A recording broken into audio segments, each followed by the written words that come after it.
Can you divulge what actually happened? Because you had like 2 or 3 fights fall through. Was it visa issues? I don't actually know what the visa issues were. The first one, I got told it was denied, but then as it turned out, it didn't actually get that far through the process. So I don't know what happened. The second time was just a timing issue. We applied for the visa as soon as I found out I had a fight. The fight was too close, so the visa couldn't get processed in time. And then obviously after that, it was just Clayton pulled out because he was injured. So still don't know what happened, but it's sorted now, so it's all that matters. Do you have an extensive criminal history or what? Not as far as I know, but maybe I sleepwalk or something. Who knows?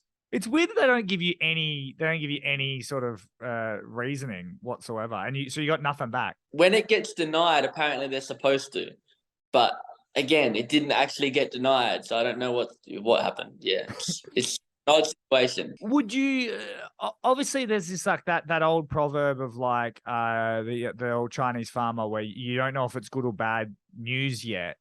So when something bad happens, you always say maybe because you're not going to know until you look back. Now, if we go back, Dana White Contender Series, you missed out. Devastating. That's the worst news in the world. You fast forward, mate, and you get to fill in on a pay-per-view card. You get the win. You pick up $50,000. You're now the 14th ranked flyweight in the world. Would you go back to your younger self even 2 years ago, a year ago, and go, Steven, just chill out. It's going to be fine. Yeah, for sure.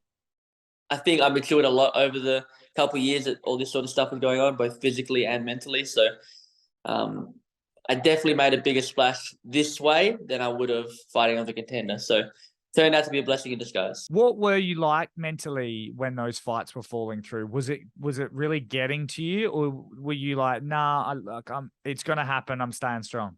Obviously, it was very frustrating, and yeah, it was upsetting. But I've had a unique experience in my MMA career where I've had lots of setbacks and lots of like fights falling out and shows canceling and all sorts of stuff. So I feel like I've been like almost groomed into dealing with disappointment well. Because I believe you were even in the crowd at the Dana White Contender Series. Like that's how close was that fight to happening? I mean, yeah, literally I could get into the country. I just couldn't get a working visa. So, yeah, I watched the fights. I actually watched the fights the week before. I watched Shannon Ross fight the week before. But yeah, it is hard being in the arena, and then because of like bureaucracy and that sort of thing, it's like you can't fight, but you can be there. It's yeah.